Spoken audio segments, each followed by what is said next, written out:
customs. Swearing on the Bible. You understand that shit? They tell you to raise your right hand, place your left hand on the Bible. Does this stuff really matter? Which hand? Does God really give a fuck about details like this? Suppose you put your right hand on the Bible, you raise your left hand. Would that count? Or would God say, sorry, wrong hand, try again? And why does one hand have to be raised? What is the magic in this gesture? This seems like some sort of a primitive voodoo mojo shtick. Why not put your left hand on the Bible, let your right hand hang down by your side? It's more natural. Or put it in your pocket. Remember what your mother used to say? Don't put your hands in your pockets. Does she know something we don't know? Is this hand shit really important? Well, let's get back to the Bible, America's favorite national theatrical prop. Suppose the Bible they hand you to swear on is upside down, or backward, or both, and you swear to tell the truth on an upside-down, backward Bible. Would that count? Suppose the Bible they hand you is an old Bible and half the pages are missing. Suppose all they have is a Chinese Bible in an American court, or a Braille Bible and you're not blind. Suppose they hand you an upside-down, backward Chinese Braille Bible with half the pages missing.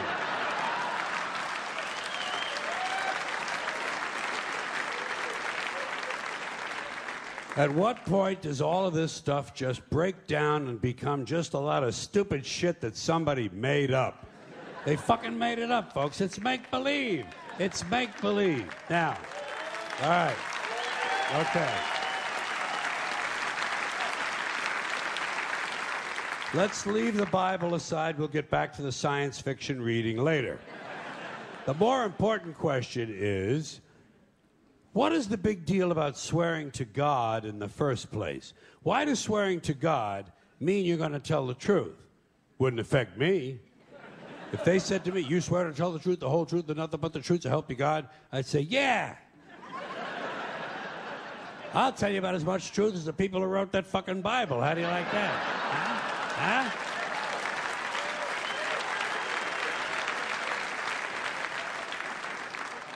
Swearing on the Bible doesn't mean anything. It's kid. Swearing to God is kid stuff. Did you ever, remember when you were a kid? If you told another kid something he didn't quite believe, he'd say, "You swear to God?" I would always say, "Yeah, I swear to God," even if I was lying. Why not? What's going to happen if I lie? Nothing. Nothing happens if you lie, unless you get caught, and that's a whole different story. Sometimes a kid would think he was being slick with me, and he'd say, "You swear on your mother's grave?" I'd say, "Yeah. Why not? First of all, my mother was alive. She didn't even have a grave.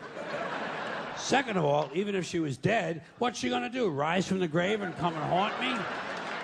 Come and haunt me? All because I told a lie to an 8-year-old? Get fucking real, will you?"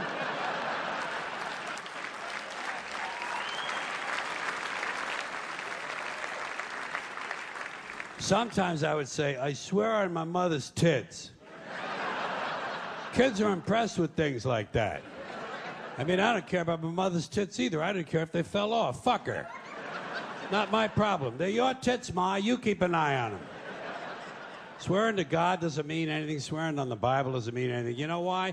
Because Bible or no Bible, God or no God, if it suits their purposes, people are going to lie in court. The police do it all the time.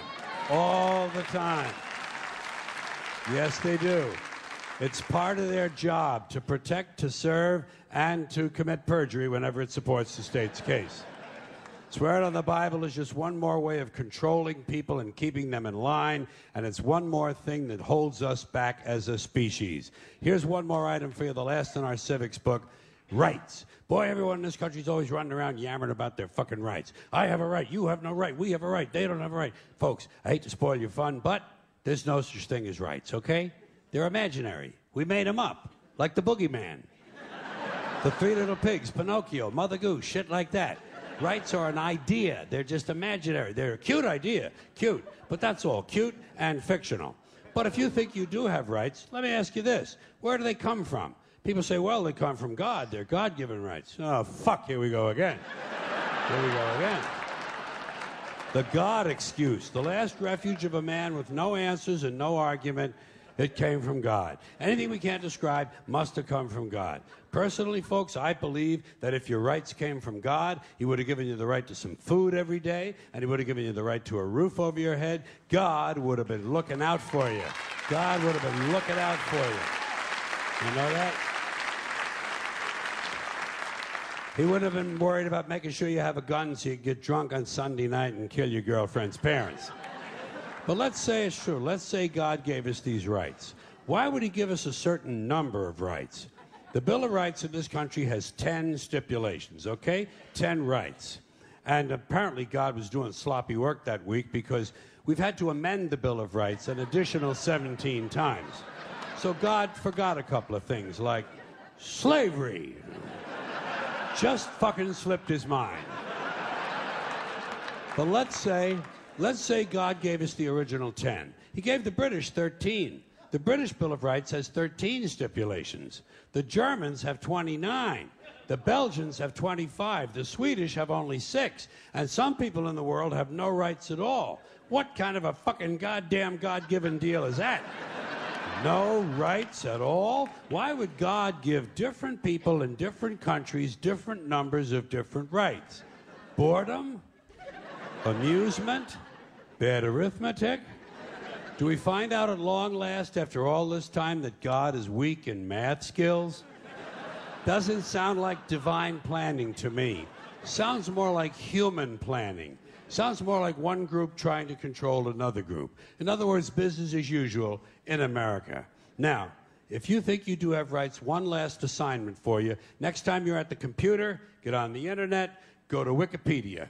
When you get to Wikipedia, in the search field for Wikipedia, I want you to type in Japanese Americans 1942, and you'll find out all about your precious fucking rights, okay? All right. You know about it. You know about it. Yeah.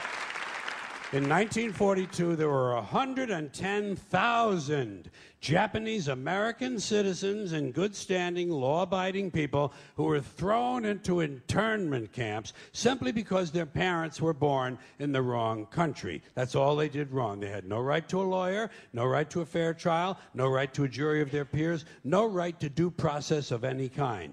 The only right they had, right this way, into the internment camps. Just when these American citizens needed their rights the most, their government took them away. And rights aren't rights if someone can take them away. They're privileges. That's all we've ever had in this country is a bill of temporary privileges. And if you read the news even badly, you know that every year the list gets shorter and shorter and shorter. You see how sooner or later?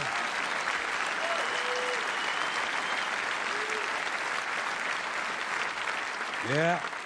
Sooner or later, the people in this country are going to realize the government does not give a fuck about them. Government doesn't care about you or your children or your rights or your welfare or your safety. It simply doesn't give a fuck about you. It's interested in its own power. That's the only thing, keeping it and expanding it wherever possible. Personally, when it comes to rights, I think one of two things is true. I think either we have unlimited rights or we have no rights at all. Personally, I lean toward unlimited rights. I feel, for instance, I have the right to do anything I please. But if I do something you don't like, I think you have the right to kill me. So where are you going to find a fairer fucking deal than that? So the next time some asshole says, gee, I have a right to my opinion, you say, oh yeah? Well, I have a right to my opinion, and my opinion is you have no right to your opinion. Then shoot the fuck and walk away. Thank you.